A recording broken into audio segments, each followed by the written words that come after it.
Assalamualaikum warahmatullahi wabarakatuh. Perkenalkan, nama saya Muhammad Alda dari kelas 3G. Saya akan mempresentasikan kelebihan dan kekurangan aplikasi untuk memenuhi mata kuliah interaksi manusia dan komputer. Langsung saja, ada 4 aplikasi yang akan saya review, yaitu aplikasi perkantoran, aplikasi multimedia, aplikasi internet browser, dan website. Langsung saja, yang pertama yaitu aplikasi perkantoran. Kelebihan yaitu yang akan saya bahas pertama, Microsoft Office. Kelebihan Microsoft Office terdapat pada menu reference yang sebelumnya tidak terdapat pada Microsoft Word 2003.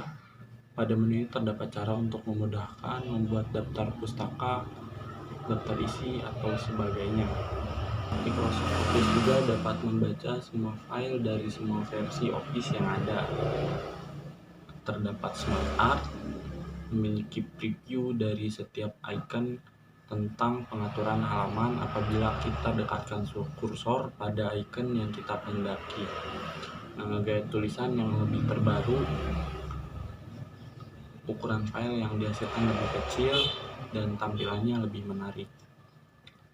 Tapi Microsoft Office juga memiliki kekurangan, yaitu perubahan desain yang drastis sehingga mengharuskan pengguna baru untuk mempelajari lagi dan membutuhkan waktu hingga terbiasa. Banyak fitur yang mubazir, apalagi kalau kita menggunakannya untuk sekedar menulis surat. Installer yang lebih besar, spesifikasi yang dicapai lebih berat juga. Perbedaan dari Microsoft Office ini yaitu aplikasi ini lebih mudah digunakan untuk perkantoran dan untuk freelance rumahan. Office ini mudah digunakan bagi para pemula untuk menyelesaikan surat menyurat dan hal sejenisnya. Selanjutnya, untuk aplikasi perkantoran yaitu LibreOffice. Kelebihan dari LibreOffice ini, meskipun merupakan aplikasi yang gratis, akan tetapi di dalamnya memiliki fitur dan fungsi yang sama dengan Microsoft Office. Jadi Anda tidak perlu lagi biaya sepeser pun nantinya. Meskipun bukan dibuat oleh perusahaan Microsoft, tapi aplikasi ini diberikan kemampuan untuk bisa membuka dokumen yang menggunakan format Microsoft Office. Dengan menggunakan aplikasi ini, Anda bisa langsung ekspor dokumen ke dalam format PDF. Mendapat dukungan dari berbagai komunitas, khususnya bagi mereka pecinta aplikasi open source. Mendukung sistem 30 dan 64 bit pada PC. Tapi aplikasi ini juga memiliki kekurangan, yaitu bagi Anda yang terbiasa menggunakan Microsoft Office, maka saat nantinya terjun menjalankan LibreOffice, terdapat beberapa letak tombol dan fungsi yang berbeda dengan Microsoft Office. Maka dari itu, Anda perlu melakukan sedikit penyesuaian saat menggunakan LibreOffice ini. Terkadang saat ini Anda membuka file yang berformat Microsoft Office menggunakan LibreOffice, ada beberapa format seperti penataan paragraf, tabel, dan sebagainya menjadi sedikit tidak beraturan, sehingga Anda perlu sedikit melakukan pengaturan. Ukuran file installer yang dirasa cukup besar, ukurannya sekitar 200 sampai 220 MB. Hal ini memungkinkan juga tidak menjadi masalah yang cukup besar ya, apalagi saat ini sudah banyak memori penyimpanan dengan kapasitas besar. Sebagian aplikasi perkantoran membutuhkan space HDD yang cukup besar untuk bisa menjalankan secara stabil. Hampir sama dengan Microsoft Office 2007, akan tetapi untuk saat ini mungkin tidak begitu masalah karena sudah banyak beberapa PC yang memiliki spesifikasi mumpuni di dalamnya. Perbedaan dari aplikasi ini yaitu basis data rasional yang serupa dengan Microsoft Access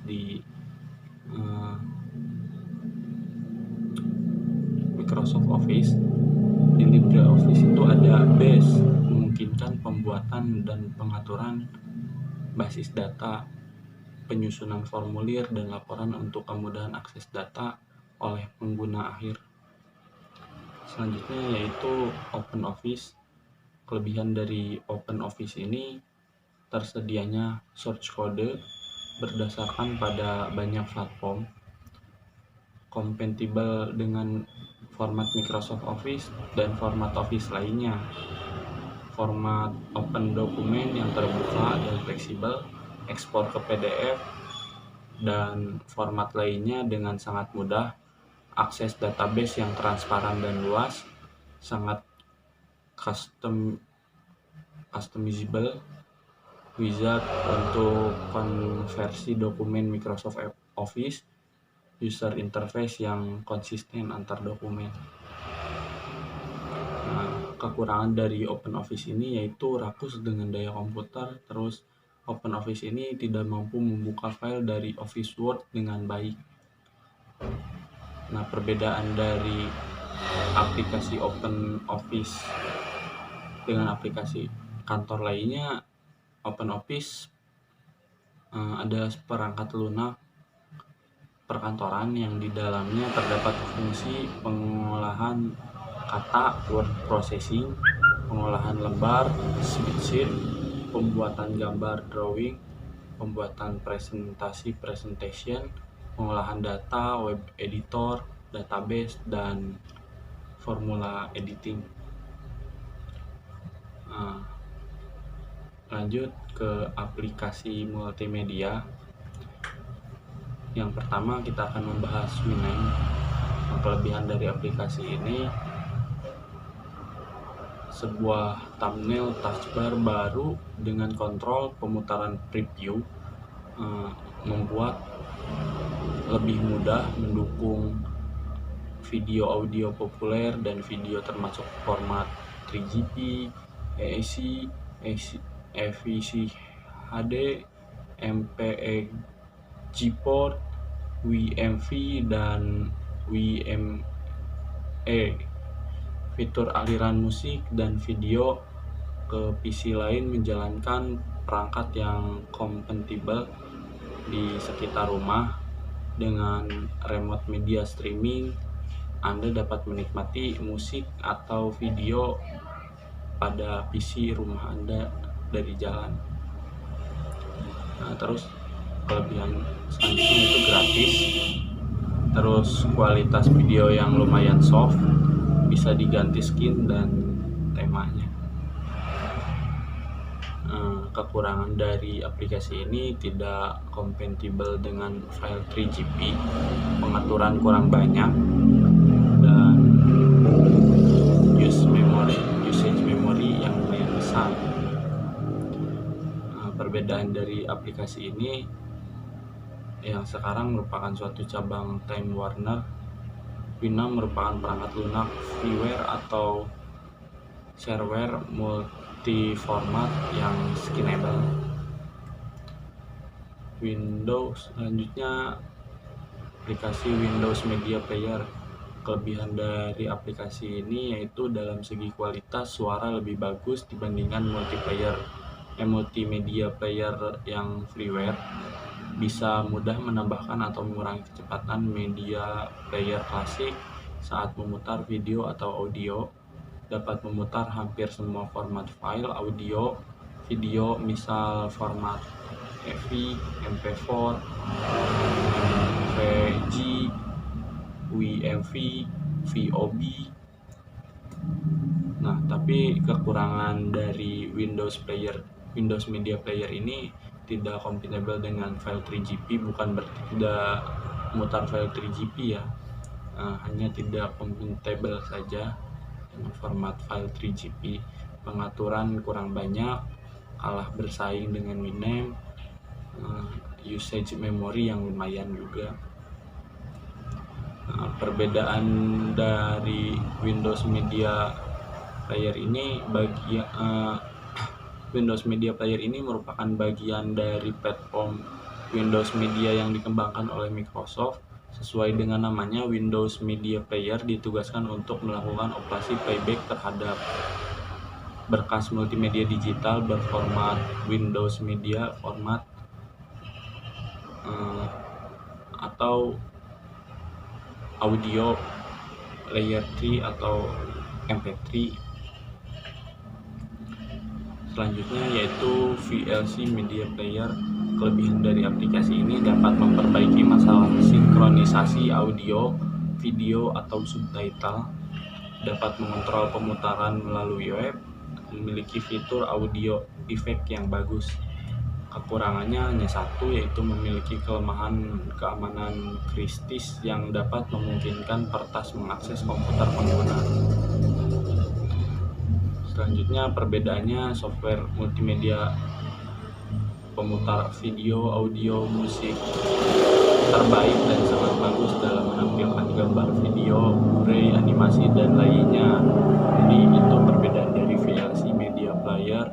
Terus versi terbarunya yang 2.1.0 memiliki beberapa fitur terlengkap dan terbaru pada tahun 2013 ini.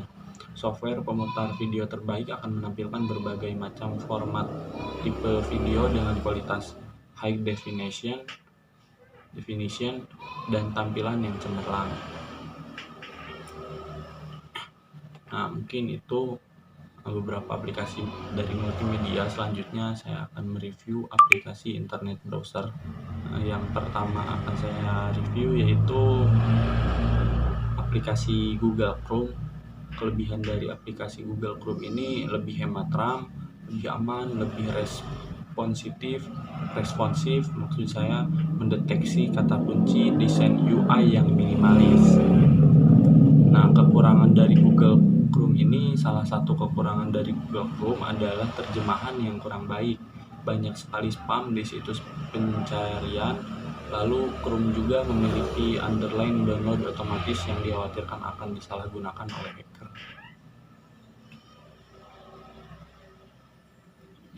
Perbedaan dari Google Chrome ini dengan browser lainnya ialah merupakan salah satu web browser yang populer di kalangan user internet di dunia. Google Chrome terdiri dari beberapa web browser yang diciptakan dan dikembangkan oleh Google, yang merupakan situs pencarian atau search engine yang sangat populer meskipun masih terbilang mudah apabila dibandingkan dengan Netscape Navigator dan juga Microsoft Internet. Selanjutnya Firefox. Kelebihan dari Firefox memiliki tingkat populasi yang sangat baik dibandingkan dengan para hero yang lainnya, memiliki keamanan yang lebih baik dibandingkan dengan browser yang lainnya, menyediakan konfigurasi yang lengkap jika dibandingkan dengan Internet Explorer. Mozilla Firefox, aplikasi yang mempunyai ukuran aplikasi kecil, dilengkapi dengan tampilan halaman lebih ringkas dan area toolbar-nya juga lebih ringkas. Kekurangan dari Firefox ini, jika Anda harus memperbarui Mozilla, maka harus mengunduh versi terbaru. Ketika Anda hendak menjalankan pertama kali Mozilla Firefox, membutuhkan waktu yang agak lama dibandingkan dengan aplikasi lain.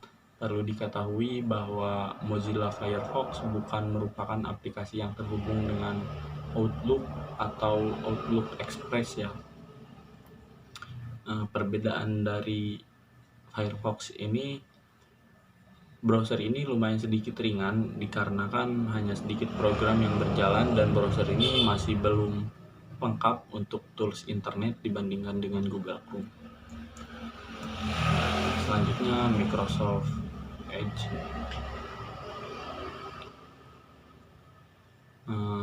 Kelebihannya lebih ringan, integrasi dengan produk Microsoft, tampilan lebih menarik, dan fungsional lebih baik. Kekurangannya tidak mendukung Windows 10 ke bawah, akses produk Google masih lebih maksimum, ekstensi masih beta tahap pengguna ya. Perbedaan dalam aplikasi Microsoft ini dengan aplikasi yang lainnya ialah aplikasi ini sedikit lelet untuk pengaksesan internet dan masih kurang beberapa tools untuk program. Selanjutnya Microsoft Explorer. Kelebihan dari Media Explorer ini salah satu web browser senior yang sudah banyak dikenal user, tidak perlu mendownload, otomatis terinstall pada user ber-OS Windows, memiliki banyak fitur yang membantu meningkatkan kenyamanan dalam melakukan browsing, tambahan add-ons banyak dan dukungan update add-ons yang baik. Fitur bookmark pada Internet Explorer langsung terhubung ke dalam Windows Live. Kekurangan dari Microsoft Explorer yaitu membutuhkan resource yang sangat besar saat melakukan start awal, dan tab baru terasa berat dan lambat. Terdapat tindak mendukung script tertentu. Perbedaan dari Microsoft Explorer yaitu